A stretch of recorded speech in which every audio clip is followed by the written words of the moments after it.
Hey folks, Rob here. This is the second gun in the series of my brother's guns that he brought to me to do reviews on. And like I said in the previous video, a couple of these guns he's had for years, and actually they've never been taken apart or cleaned. So as you can see, we have a Ruger box. This is not a Ruger inside. He could not find a box for this gun, so he stuck it in his new LCP2 box. And but here's what we got. So I know the box may be a little misleading, but we have the Walther. This is the P22, and apparently it does come with 2 magazines. They're stainless steel, look like nice quality magazines. But anyway, he's said he'd had this gun for several years, and he shot it some. He said none of his guns have been shot a lot. He doesn't shoot a lot. So, but this gun has never been disassembled or cleaned or any kind of maintenance done on it for that matter. So we're going to break it down, give it a cleaning, and then in the second video part of this, we're going to take it out and actually shoot the gun. So to disassemble it, you would, of course, first want to make sure you're safe, and we are. There's no rounds in the chamber. We'll leave our hammer back because that'll help and aid in.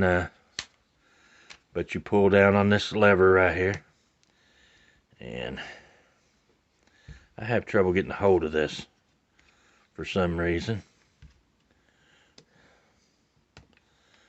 My fingers are not nimble enough or something to get a hold of this. There it is. So you pull down on this tab. This pulls down out of the way, and then when you do that, you pull the slide to the rear, lift up, and let that go forward easily, because you do have your guide rod and recoil spring.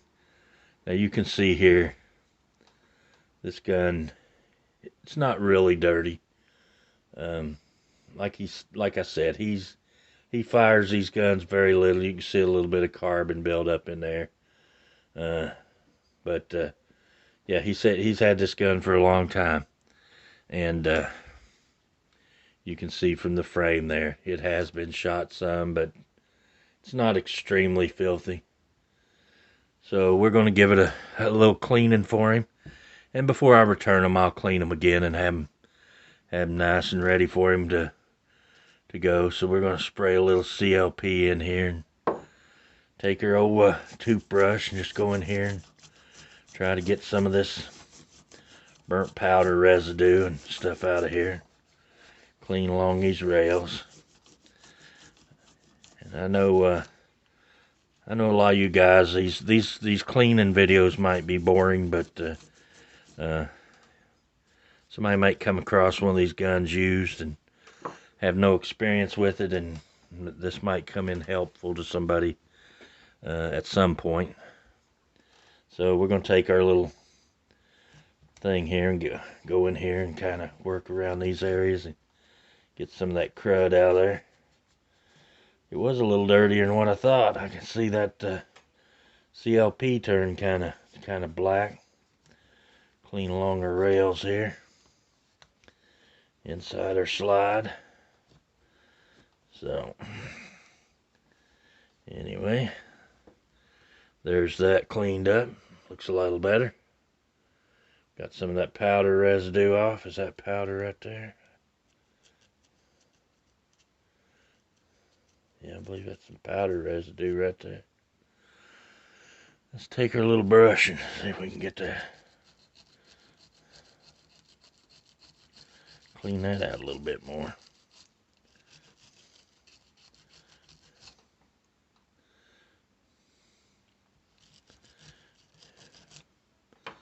So anyway, I hope everybody's doing well, and hope you don't find these videos to be too awfully boring. So anyway, there's our slide cleaned up.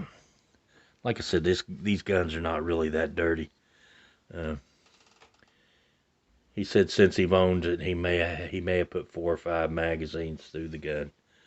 So this is a compact little gun. This is actually a pretty sweet little feeling gun. I don't know how to shoot or how to function, but It's actually a pretty nice little feeling gun. And I'm not sure. Oh, Smith & Wesson. So these were produced by Smith & Wesson. I did not know that the Walthers. Now I don't know if it's Walther. Let's see if it says on the slide. Karl Walther, made in Germany. So these probably Smith & Wesson, I know for a long time, would make the lowers for some of the Walther's guns. They'd make the lower parts, and the upper parts would be imported from Germany. So I don't know if this is an amalgamation of a Smith & Wesson Walther, like the, what was it, the Smith & Wesson, the 9mm version they had of, was it a P99? I'm not sure. If you know what that is, let me know in the comments. But I know at one point Walther was producing the uppers and Smith & Wesson was producing the, or vice versa. I think Walther was producing maybe the frames, and Smith was producing the uppers. I'll get that right in a minute, maybe. We're going to put a little CLP in the barrel here. We're going to run our new bore snake through there. This is the one that Tools and Targets said he uses, so I ordered me one from Amazon. I'd looked everywhere for a 22 pistol bore snake and could not find one. Just guess I wasn't looking for the right thing. And Tools and Targets gave me the product number, and this is what I ordered. So here's a look down our barrel, and looks pretty good. We'll work around a little bit in here and get some of this crud out. The little guns are simple to clean. There ain't much to them. There ain't much going on back here in the fire control group. Pretty cleanly made there.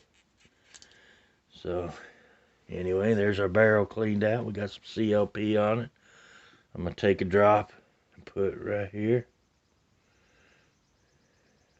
I did order this little bottle of CLP. Put a little bottle, put a drop on that rail, and you can see we're just putting drops, just small drops. Put a little bit there on the barrel. So anyway, we'll wipe off our guide rod. This has got a coil wound spring. Looks like a pretty good quality spring. Make sure you reinsert it there in the hole in the front of this to below your barrel. Now this might be the tricky part, getting this back over, because I watched a few videos and some people struggle with this right here, so because of this spring wanting to jump around in there. You got to get it up over the barrel. It can be a little bit of a booger. So if you see me fumbling, it's because I'm fumbling. So I push my takedown things up.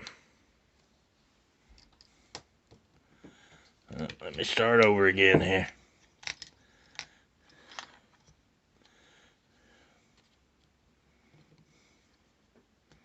Pull these back down, because it sure ain't gonna lock up.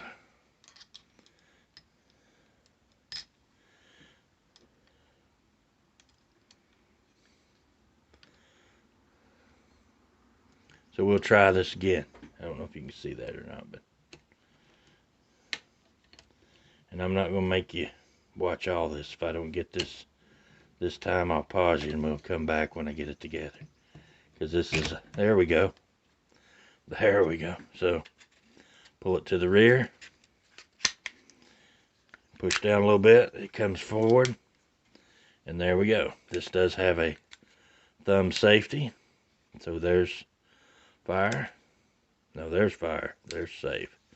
So with that down, I think this has a magazine disconnect too, if I'm not mistaken. So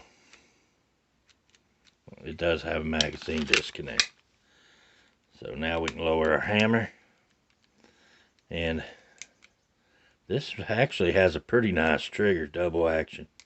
It's not a bad trigger. Ouch. I pinched. And single action, you got a little bit of take up. I know you shouldn't dry fire these, but once won't hurt it. So you got a little bit of take up. Hits a wall. Not a super light trigger, but not a bad trigger. It's not a match grade trigger by any means. So there we go. We're cleaned up there.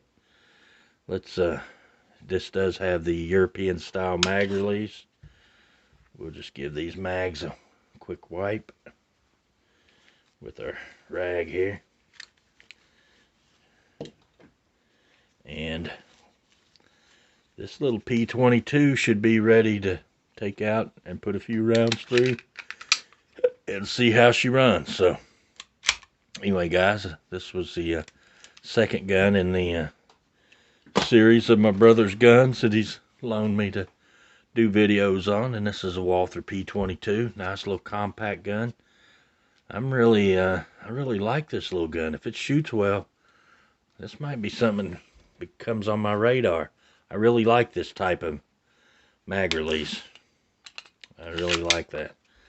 I wish all guns had that. I know most people hate them, but I like it because I can use my index finger there to drop the mag. Sweet little gun. I hope it shoots.